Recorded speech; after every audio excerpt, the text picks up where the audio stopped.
Hi, this is Brian Icenhower, and I am here today with the one and only Lisa Archer, broadcasting live from North Carolina. Welcome, Lisa.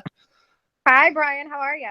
Yeah, I am doing great now. I'm talking to you. It's been a while. And just a little bit about Lisa. Her team, Live Love Homes, has sold over 600 homes in the last couple of years, or 600 sides, I should say, in the last couple of years. And she has expanded and grown this team, selling in 5 different states across the country. So congratulations, Lisa, on all that Thank, success. thank you. Yeah, it's been fun to watch. That is for sure. It's But what I really asked Lisa to come on to talk about and fill and help us out with a little bit today is she is amazing on social media and amazing at a lot of things, but in particular was her prowess and actually an entire class and school of thought that she's created on how to use Facebook in the best way, in my opinion, possible to generate business for real estate agents. Thank you. Yeah, and I think let's jump right into it. A lot of people will think about Facebook from a way to generate business is about posting, is about output. You get on Facebook and you post a lot. You post ads. You're the voice that people will see, kind of like a traditional marketing technique, and that by what you post and put out there, people will then react to it and want to use you as an agent. Right. What we're talking about is a little bit different than that. It's kind of turning it upside down, isn't it? Yeah, absolutely. It's well, you got to remember this is social media. It's not selling media. It's about the relationships that you form with people, and they're people. They're not just leads. They're not just an end to a paycheck. It's about creating real relationships with people, and you're going to do that by taking a genuine interest in them. So, Yeah. I mean, that's literally where my mindset comes from, and with everything to do with social media. Yeah, if it's social media, no one wants to hear you talk and what comes out of your mouth all the time. It involves some Yeah. listening too. It's no wonder I Yeah. have any friends, Lisa, because I do so much talking. But yeah, but yeah, it is. I think the name of the game is engagement, and Yeah. I think a lot of times, especially real estate agents are so active with the talking on social media. I know I have a hard time with it. When you log on to Facebook, all I see are other agents. Down my timeline, or sorry, my news feed all day long, and it feels like that's the only people oftentimes agents interact with, is other agents, the Yeah. only people on the planet that aren't going to give them business. As other agents, unless unless they're sending referrals, and you True. still got to be careful with that too. That's true. That's true. So what we're talking about today is most agents have an SOI or a COI, a sphere of influence or a center of influence, which are these the people that are typically and hopefully in their client database, people they know, people they stay in contact with that may or may, hopefully use them when they buy and sell property or refer them out to their friends, which expands that sphere. Absolutely. About on what you recommend is actually taking those people that you're friends with on Facebook that are also in your, first of all, getting them in your sphere of influence, your SOI, and then actually creating a separate list on Facebook that contains just those people. Why don't you talk about that? Or in my world, it's 5 lists. And think you got to think about Facebook the same way you think about your data bank. As agents, we operate with 2. You have a Facebook data bank and you have your whatever your CRM is. You need to treat it the exact same way. As you add people to it, you need to make sure that you're touching them, you're nurturing them, you're touching them however you need be. That's where they are, so you need to correspond with them there.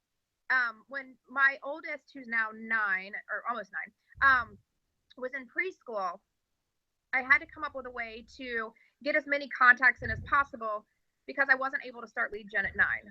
I could not drop him off at school until 8:30. I was over half an hour from my office. I had to figure out something. So I came up with this 555 plan, which I've given you a copy of the PDF and you're going to post later. Basically, to create friends list or on Facebook. And the list that I came up with for mine, and I'm looking at it so I make sure I don't miss one. The ones that I use are client for life. I call them what I want them to do, like how I want them to react and behave. and who they are to me. Agent referrals. So anybody who's an agent goes on an agent referral list. I think that list is now over 3,500 amazing people all over the world. And is friends, like close friends, which Facebook will create that list for you. You just add the people to it. Family, Facebook also creates that smart list for you. You just add the people to it. And the last one is local sphere. It used to just say local Charlotte sphere, but since we've expanded, I do have some vendors and sphere in other parts, places where we have teams. Like maybe our photographer, you just whoever it is, like we've added our sphere. And when I started it, that group was like people I went to church with, people that my kids went to school with, their parents, dance moms, baseball dads, anybody that was local to my sphere, they would go on that list. So I had those 5 lists, and every single day, when Peyton and I would be in the line waiting for him to go in preschool, he would, be in the back of my car, and I would have my phone, and I could click on the first one. So let's say it's the close friends list. I would like 5 different posts that people on my close friends only list had posted. I would then comment on 5 different posts of the same list, and then I would either write on 5 different people's walls, or I'd send them a private message. Most of that became happy birthday. I have enough friends that I tell about 15 to 20 people a day happy birthday. So that became most of my wall post. Right. But it literally became 555 on all 5 of the lists, and then you end up with 75 touches. Most people respond, or they see it. They get a notification, right? Most of us have the no notification before we go to bed left behind. Like you have to have those gone away. Most people are like that. So they would see that, oh, I like their picture, or I commented on something, or I told them happy birthday, or I just sent them a message and said, hey, I was thinking about you. We drove by your neighborhood this weekend. It was really easy. It was in the beginning for probably about the first year. I did it in the morning. So between 8 and 8:30, and then I did it again before bed. So it ended up being like 150 touches a day for a good solid year. And now I don't even think about it.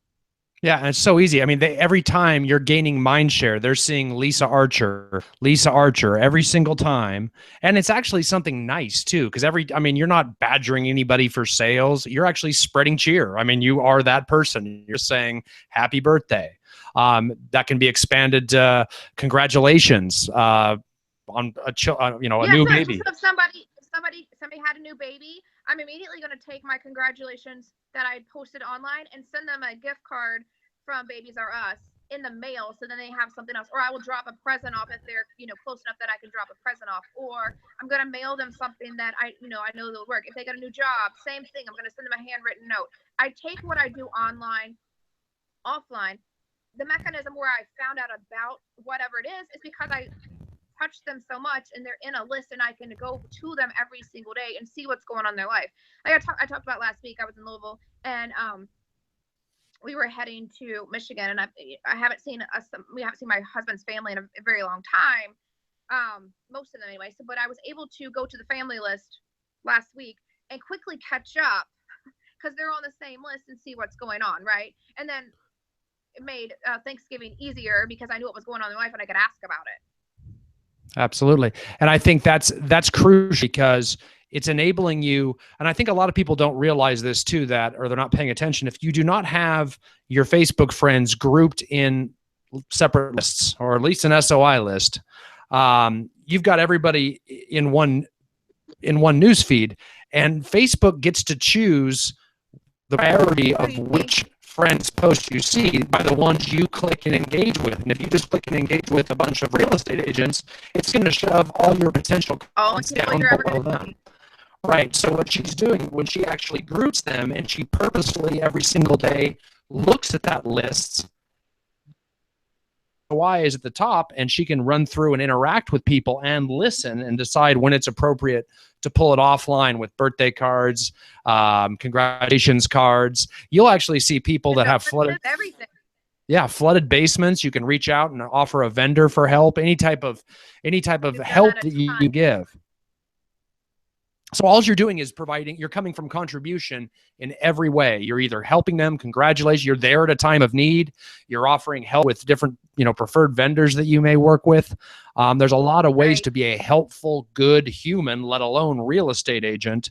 I like to say that every one of my that of my 5,000, almost 5,000 friends on Facebook knows that Lisa sells real estate, and no one hates to know that Lisa sells real estate. Right. Because you're always there to help or spread cheer at all times. I love that. Yeah. I love that. And I love the fact that you're not afraid to pull it offline. You're not, there are times interact and engage on Facebook, but you've got some opportunities to send mailers, to pick up the phone and just be there for someone, or congratulate someone, or reconnect with someone. A lot of ways to make multiple different types of touches just by listening to Facebook's, or listening to your Facebook posts in those lists. So love it. Thank you for sharing some of your core secrets with all the viewers out there today. And it looks a little cold in Charlotte, North Carolina today. It's windy. It's really not cold. Okay. It's just really windy, and I didn't want to be shaken. Well, we care. Well, take care, Lisa, and I hope to see you soon in the near future. Brian. I'm sure I will. Thanks, Brian. You bet, please.